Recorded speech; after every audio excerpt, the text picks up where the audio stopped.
पंचमुखी news में आप सबों का स्वागत है।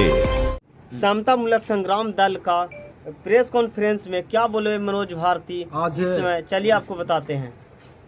बहुत ही ऐतिहासिक दिन है।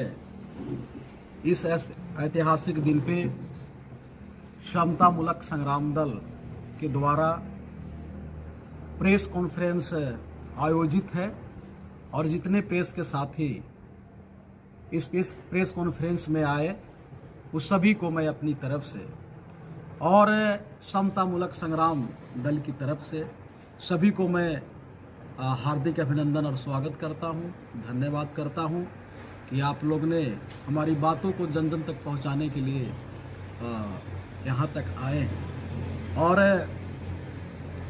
दल के जितने सम्मानित साथी हैं सभी को भी मैं धन्यवाद करता हूं, हार्दिक अभिनंदन और क्रांतिकारी सलाम करता हूं। आज ऐतिहासिक दिन है। आज बहुजन नायक मानवर कांसी राम साहब का जन्म दिवस है। अगर मानवर साहब हम लोगों के बीच नहीं आए होते तो शायद जितने बहुजन समाज के महापुरुष जो संघर्ष इस देश में उन्होंने किया या उनकी इतिहास रही है, वो सारा इतिहास और संघर्ष जो है वो कागज के पन्नों में ही दब के रह जाती और वो इतिहास के रूप में हम लोगों के सामने नहीं आता। धन्यवाद है मानवर साहब का कि उन्होंने जितने बहुजन महापुरुष इस धरती पे पैदा लिए और उन्होंने जो समाज और देश के लिए संघर्ष किया, उन सारे महापुरुषों को, संघर्ष और इतिहास को हम लोग जैसे अशिक्षित और मानवर साहब के शब्दों में कहा जाए तो मनुवादी के द्वारा हम लोग के नालायक बनाया गया। यानी नालायक और अशिक्षित समाज को भी उन्होंने इतिहास पढ़ाने का काम किया और इतना जज्बा पैदा किया कि इस देश में एक राजनीतिक शक्ति के रूप में आज पहचान मिली। ये कहीं न कहीं मानवर कांसी राम साहब का ही देन है। मानवर कांसी राम साहब उन्होंने पूरे ताकत के साथ एक बात को कहा था कि मैं रहूं या ना रहूं, पर मैं समाज का इतना मजबूत करके जाऊंगा। वो समाज चाहे कचरा चुनने वाला हो, चाहे रिक्शा ठेला चलाने वाला हो, चाहे माथे पे मल मूत्र के ढोने वाला हो, उसको मैं इतना जज्बा पैदा करके जाऊंगा कि सोते जागते कहीं भी हो वो सत्ता का ही सपना देखेगा और इस देश में वो शासक बनेगा। और B.R. अम्बेडकर साहब को लिखी हुई लाइन कि जाओ अपने दीवारों पर लिख लो कि हमें इस देश में शासक बनना है, इस लाइन को वो समाज पूरा करेगा। और कहीं न कहीं मानवर कांसी राम साहब का संघर्ष आज पूरे देश नहीं पूरे दुनिया देख रहा है कि भारत के दबे कुचले बहुजन समाज, वंचित समाज के लोग आज सत्ता का धुरी बना हुआ है और बहुत नजदीक है। थोड़ा सा और अगर हम लोग मेहनत कर लें, भाईचारा पैदा कर ले तो निश्चित रूप से आने वाली 2024 जो होगा वो भारत के इतिहास में एक लाइन लिखी जाएगी और बहुजनों की सरकार होगी और सच्ची श्रद्धांजलि मानवर साहब का यही होगा। और हम लोग भी चाहते हैं कि मानवर कांसी राम साहब का जो उन्होंने जुनून पैदा किया कि हमारे महापुरुषों को जो सपना है उसको पूरा किया जाए और शासक बना के किया जाए, उस शासक बनाने के लिए ही खास करके बिहार में हम लोगों ने लक्ष्य तय किया है समता मूलक संग्राम दल ने कि आने वाला जो 25 है उसमें हम अपने मानवर साहब को सच्ची श्रद्धांजलि देंगे और बिहार के सरकार पर कब्जा करके यानी बिहार में अम्बेडकरवादी सरकार बना के उनको हम लोग सच्ची श्रद्धांजलि देंगे। उसी के कड़ी में आज हम लोग पार्टी का विस्तार भी करने जा रहे हैं। तो पार्टी का विस्तार हम लोग करने जा रहे हैं तो उसमें कुछ महत्वपूर्ण पद है जो अगले हम लोग 28 फरवरी को रैदास जयंती पे हम लोगों ने महारैली किया था। उसमें हमारे मित्र शामिल हुए थे उनको आज पदभार हम लोग दे रहे हैं। साथ ही पहला जो नाम है उसमें हम लोग राष्ट्रीय कमेटी में जगह दे रहे हैं, वो है मानवर अशोक कुमार प्रियदर्शी जी, जिन्हें राष्ट्रीय मुख्य सलाहकार सह स्टार प्रचारक के रूप में उन्हें हम लोग पार्टी में आज उनको जगह दे रहे हैं और उनको कार्य करने के भाई आज से उनको हम लोग एक पार्टी में उनको पावर दे रहे हैं। माला पहना के इनको भी जोरदार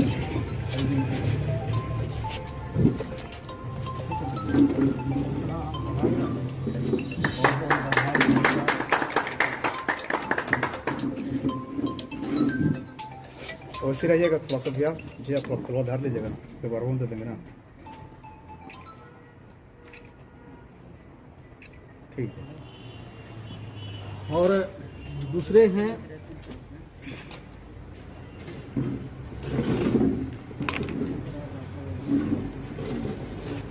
मानव डॉक्टर सुरेंद्र कुमार दास जी हैं, जिन्हें राष्ट्रीय सचिव घोषित किया जाता है। वो भोजपुर जगदीशपुर के रहने वाले हैं। उनको आने में यहाँ गाड़ी लेट हो गई है तो अभी वहाँ यहाँ पे नहीं है, पर प्रेस कॉन्फ्रेंस लेट हो रही थी तो हम लोगों ने ये कर लिया।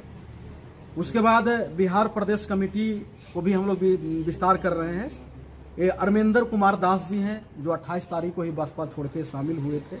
उनको प्रदेश महासचिव के रूप में हम लोग उनको पदभार दिया है और उन्हें भी हम लोग चाहते हैं माला पदभार के हम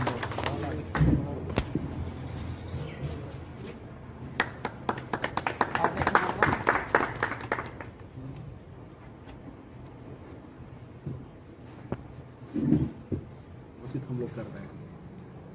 फिर प्रदेश कमेटी में ही विपिन कुमार गौतम हैं, जो पहले जहानाबाद के जिला अध्यक्ष थे।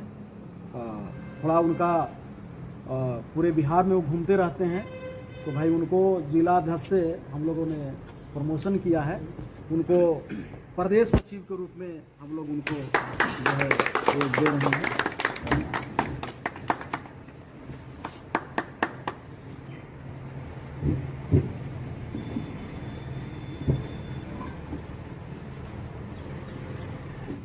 पंकज कुमार रंजन जी हैं, जिनको जिला सचिव हम लोग बना रहे हैं। जो पंकज जी यहाँ उपस्थित हैं, है कि नहीं, उनको हम लोग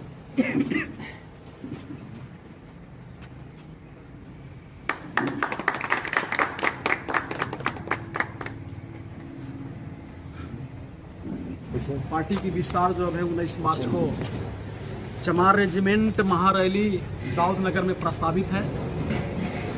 पार्टी की विस्तार वहाँ भी होगी जो उस तरफ के लोग हैं। और प्रदेश टीम में और जिला टीम में 5 अप्रैल को बाबू जगजीवन राम जी की जयंती प्रस्तावित है आरा में। इन तमाम कार्यक्रमों में पार्टी की विस्तार की जाएगी और मजबूती से हम लोग मानवर साहब का जो सपना है उसको पूरा करने के हम लोग काम करेंगे। सर, काशीराम साहब ने ही बहुजन समाज पार्टी का स्थापना किया था, लेकिन क्या आवश्यकता पड़ गया कि जो आपका समता मूलक संग्राम दल का स्थापना करना पड़ा? देखिए,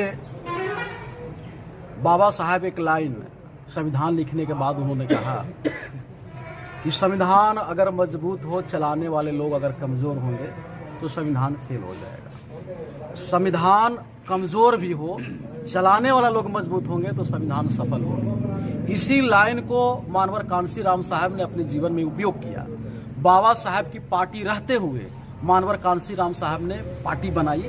इसलिए बनाया कि जो बाबा साहब की पार्टी जो शेड्यूल कास्ट फेडरेशन था, बाद में रिपब्लिक पार्टी ऑफ इंडिया हुई। बाबा साहब के जाने के बाद पार्टी तो रहा, पर उसमें कोई नेतृत्व करने वाला लोग नहीं रहा।